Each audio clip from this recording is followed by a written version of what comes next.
বলছিলাম যে 5 ওয়াক্ত as-সালাতুল খামসু হাদিস ওয়াল জুমআতু ইলাল জুমআ, তারপরে প্রত্যেকটি জুমা। আজকাল অধিকাংশ মুসলিম কি জুমা পড়া মুসলিম, কি জুমা পড়া, জুমা ছাড়বে না। জুমার ব্যবস্থা যদি ক্যাম্পে না থাকে, হ্যাঁ, পেরেশান হয়ে যায় যে জুমাটা পড়তে পাই না, জুমাটা পড়তে পাই না। আরে জুমা পড়ে হবে কি, শুধু জুমা পড়ে যদি 5 ওয়াক্ত নামাজ না পড়েন তাহলে? ভালো করে শোনেন, এইটাই হক, ভালো করে শোনেন। জি, ওষুধ খান ভালো করে যদি রোগ থাকে তাহলে।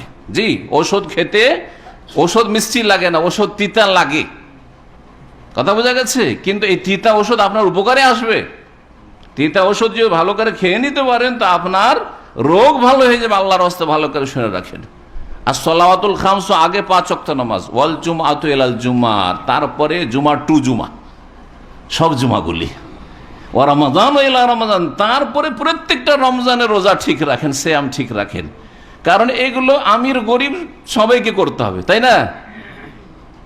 যাকাতের কথা কেন বললেন না, হজের কথা কেন বললেন না? এই জন্য যে গরিবেরাকে লাগবে না, ধনীরাকে ওটা লাগবে, সেই জন্য বলা হয়েছে। মুকাফিরাতুল লিমা বাইনাহুন্না, এর মাঝখানে যেই গুনাহগুলি হবে এগুলির মোচনকারী কাফারা হয়ে যাবে। 5 ওয়াক্ত নামাজ পড়তে হবে, জুমা ঠিক করে পড়তে হবে, রমজান মাসের 30-29 যা হবে রোজা রাখতে হবে সবগুলি, তাহলে মুকাফিরাতুল লিমা বাইন, এর মাঝের সবগুলি গুনার কাফারা হয়ে যাবে।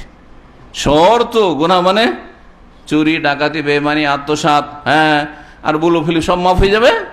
হ্যাঁ, শিরিক, বেদাত সব মাফ হয়ে যাবে। না না, এজাজতুনিবাল কাবায়রু, যদি কাবিরা গুনাহ থেকে বাঁচা হয়, কি শব্দ আসলো হাদিসে? কাবায়রু, কাবিরা গুনাহ থেকে বাঁচা হয়, তাহলে কোনগুলি মাফ হবে?